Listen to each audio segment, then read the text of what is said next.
Hello दोस्तों, कैसे हैं आप सब। उम्मीद करता हूँ आप सब अच्छे होंगे, स्वस्थ होंगे, मस्त होंगे। प्यारे दोस्तों, कहानी की दुनिया मोरल स्टोरी में आप सबका बहुत बहुत स्वागत है। आज आपके लिए कहानी लेकर आए हैं हम कंजूस जमींदार की कहानी।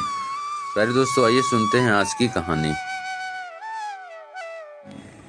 बहुत पुरानी बात है।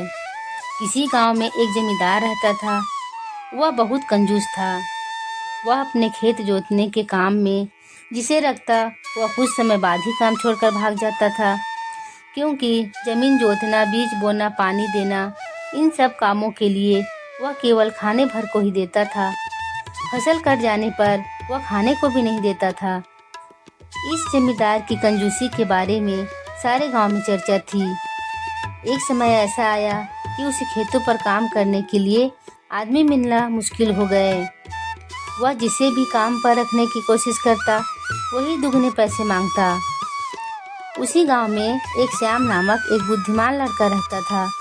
उसने जब उस कंजूस जमींदार के बारे में सुना तो उसने उसे सबक सिखाने की सोची। वह एक आदमी को साथ लेकर जमींदार के पास पहुंचा। जमींदार ने उन्हें बैठने को कहा और उनसे आने का कारण पूछा।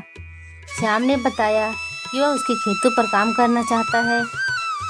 इस पर जमींदार बोला, तुम्हें पूरे साल काम करना पड़ेगा, बीच में भागोगे तो नहीं। तो तुम क्या दोगे? जब बताओ तभी मैं बताऊंगा, श्याम ने जवाब दिया। जमींदार बोला, यह बात तो मैं तुम्हारा काम देखकर ही तय करूंगा। अगर अच्छा काम करोगे तो साल में 12 किलोग्राम चावल दूंगा, अगर नहीं तो 9-10 किलोग्राम ही दूंगा। कपड़े लत्ते भी मिलेंगे। उसकी बात सुनकर श्याम बोला, अब आप मेरी भी शर्त सुन ले। मुझे मालूम है कि आप मजदूरों को कम खाना तथा कम मजदूरी देते हैं, इससे वे काम छोड़कर भाग जाते हैं। आप साल में मुझे एक बीज धान का देना, जिसे नीची ज़मीन में मैं खुद लगाऊंगा। एक बीज गेहूं का देना, जिसे मैं ऊंची ज़मीन में लगाऊंगा। पहनने को कपड़े देना। प्रतिदिन एक पत्तल चावल खाने को देना। एक पत्तल से अधिक नहीं मांगूंगा। इसके बाद अगर मैं दम भर काम ना करूं तो मेरा हाथ काट लेना। तुम शर्त के विरुद्ध काम करोगे तो मैं तुम्हारा हाथ काटूंगा। बोलो, मंजूर है?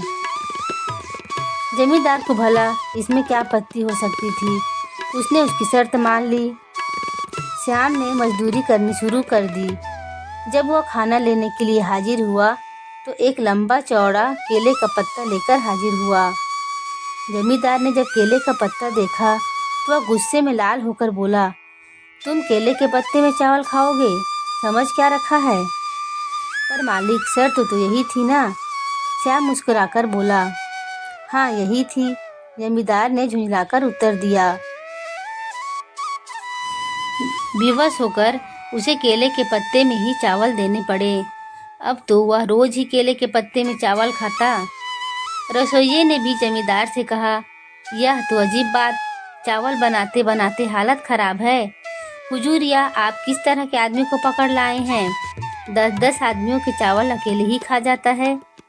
अरे 10 आदमियों के बराबर का काम भी तो करता है। जमींदार ने उत्तर दिया। यह बात सही थी कि श्याम काम में कोई कंजूसी नहीं करता था। वह सारे काम को अपने हाथों से पूरा करता। मजदूरी में वह एक गेहूं का दाना लेता। उसने मालिक से कहा, मालिक, मैंने इसे गोबर के ढेर में गेहूं बो दिया है। धान का बीज उसने नीची ज़मीन में बो दिया। गेहूं के पौधे में अनेक दाने निकले। उसी प्रकार धान के पौधों में भी अनेक दाने निकले। श्याम ने उन सभी को बीज के रूप में रख छोड़ा। दूसरे साल भी धान व गेहूं के खूब पौधे हुए। इसके अलावा उसे मजदूरी के रूप में एक एक बीज अलग से मिला। उन बीजों को भी उसने अलग साल के लिए रख छोड़ा। धान बोने के लिए उसे शर्त के अनुसार नीची ज़मीन तथा गेहूं बोने के लिए ऊंची ज़मीन मिली। इस तरह 6 साल के अंदर मालिक के हाथों से सारी ज़मीन निकल गई। श्याम ने नीचे की ज़मीन पर धान के पौधे लगा रखे थे तथा ऊपर गेहूं के। अंत में जमींदार ने पंचायत के आगे जाकर शिकायत की। श्याम भी वहां हाजिर हुआ। गांव वालों ने श्याम को समझाते हुए कहा कि इस बार जमींदार को माफ कर दो, उसे खूब दंड मिला है। श्याम ने कहा, इन्होंने गरीबों को सताया है, उन्हें भरपेट खाना तक नहीं दिया, दंड तो इन्हें मिलना ही था।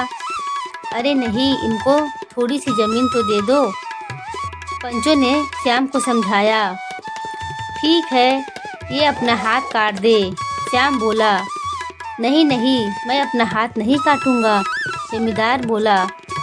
श्याम को जमींदार पर दया आ गई, उसने आधी जमीन उसे दे दी। उस दिन से जमींदार एकदम बदल गया। अब वह सभी मजदूरों के साथ अच्छा व्यवहार करता तथा उन्हें भरपेट खाना और उचित मजदूरी देता। गांव के लोग श्याम की सूझबूझ की प्रशंसा किए बिना नहीं थकते थे। दोस्तों, कैसी लगी आज की ये कहानी? उम्मीद करते हैं आपको बहुत अच्छी लगी होगी। हमारे चैनल को सब्सक्राइब, लाइक, शेयर करें और हमसे जुड़े रहें दोस्तों। फिर मिलते हैं अगले कहानी के साथ। बाय दोस्तों।